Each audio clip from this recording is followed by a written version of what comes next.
Hard Mm. question. I would say that could probably be like the ideal setup, but that given the time that occurred and people were getting hired, some companies said we're going remote entirely forever, and Mhm. then they changed and said, nope, I'm Yes. sorry, we changed our mind. Yes. People were hired or they moved so far away that's impossible for Hmm. them to have a hybrid Yes. schedule.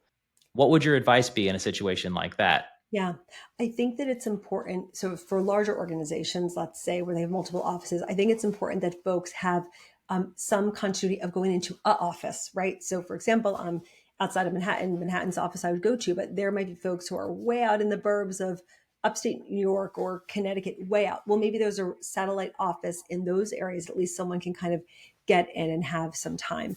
So many of our clients, David, went through that situation where, Right. they were a company based in Annapolis and suddenly they had folks in 6 states. And it was really tricky because as an employer, you also have overhead to have people. Loved that. But I do think that in this movement, we're seeing more and more organizations saying, as of Jan 26, 2026, we're no longer going to be able to support roles that are not able to come into a office at least a Right. couple days a week. And then people have to make those really difficult decisions. And I think the why behind that is because it's become expensive to keep that overhead, and the complication of not having people in person for those more and more critical in person days. So that's just a trend that we're seeing. Sure. Sure.